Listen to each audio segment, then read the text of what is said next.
Depending on what you're listening to, there are a lot of sources out there that say the market up and market is down.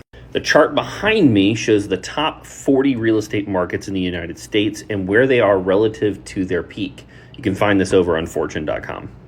The mantra that I have been banging the drum on is that real estate is extremely local, and this chart shows exactly that.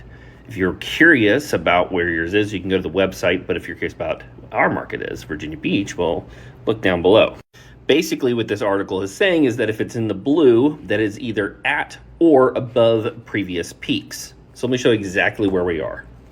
This is the median sales price going all the way back to 2004. You can see in right around 2006-07, we had about a 5-year correction on price. And since 2012, we had a pretty steady rise all the way up to about 2019 and 2020. You look recently, the peak of last year was right there, right around $325,000.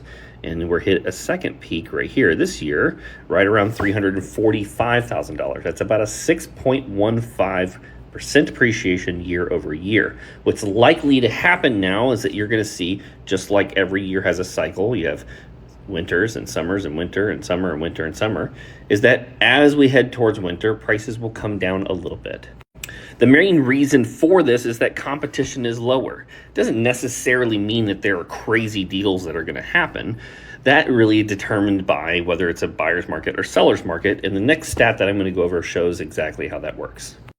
Now, this chart behind me is called months of supply, and it balances out supply and demand perfectly because it's exactly that. It's supply divided by demand. If you take all the homes that are available for sale and divide them how quickly they're being purchased, that's how you get months of supply.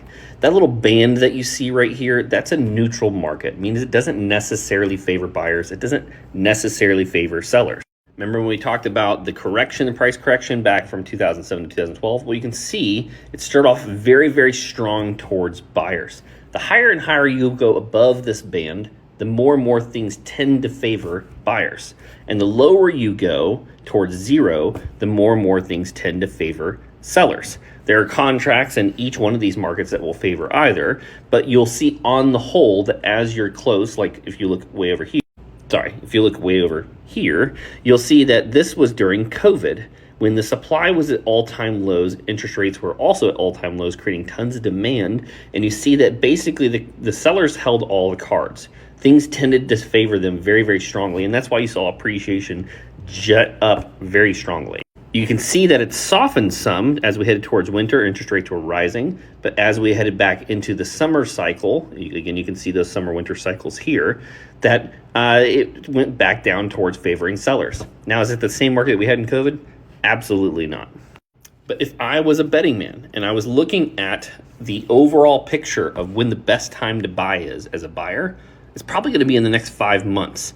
As you see these cycles go, right? The things are going to probably go up a little bit, and they're probably going to start favoring more and more towards buyers. So if you need closing cost assistance, if you need to negotiate a little stronger, heading towards winter, that's best for you as a buyer. If you're a seller and you can do it, you may want to wait till next summer where the competition is a little more stiff.